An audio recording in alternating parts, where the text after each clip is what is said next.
केन्दुझर भागवत भक्तों समावेश। केन्दुझर जिला भागवत प्रचार प्रसार समिति पक्षर जिला भागवत भक्तों समावेश और बंधु मिलन उत्सव स्थानीय सरस्वती शिशु विद्या मंदिर प्रशिक्षण केन्द्र माधवधाम सभापति आचार्य दाशरथी प्रधान अध्यक्षत अनुष्ठित होईछि।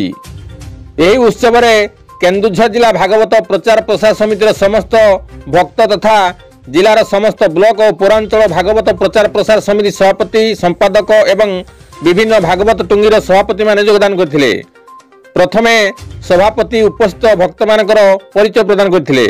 एहा परे भागवत गादी पूजार्चना करा जाई रामचरित मानस किष्किंधा कांड पारायण पूर्वक आलोचना करागला।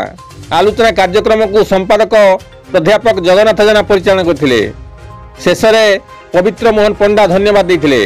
सभापति आचार्य दाशरथी प्रधान, मुख्य उपदेष्टा भज बेहेरा, उपसभापति खगेश्वर महांत, कोषाध्यक्ष जगबंधु राउत, वरिष्ठ सभ्य पवित्र मोहन पंडा, सदर ब्लॉक सभापति प्रसन्न कुमार दास और संपादक प्रणव ध्वज कवि सक्रिय सहयोग नूतन वर्ष 2025 को स्वागत जनाइवाई यही बंधु मिलन उत्सव महासमारोह अनुष्ठित होता।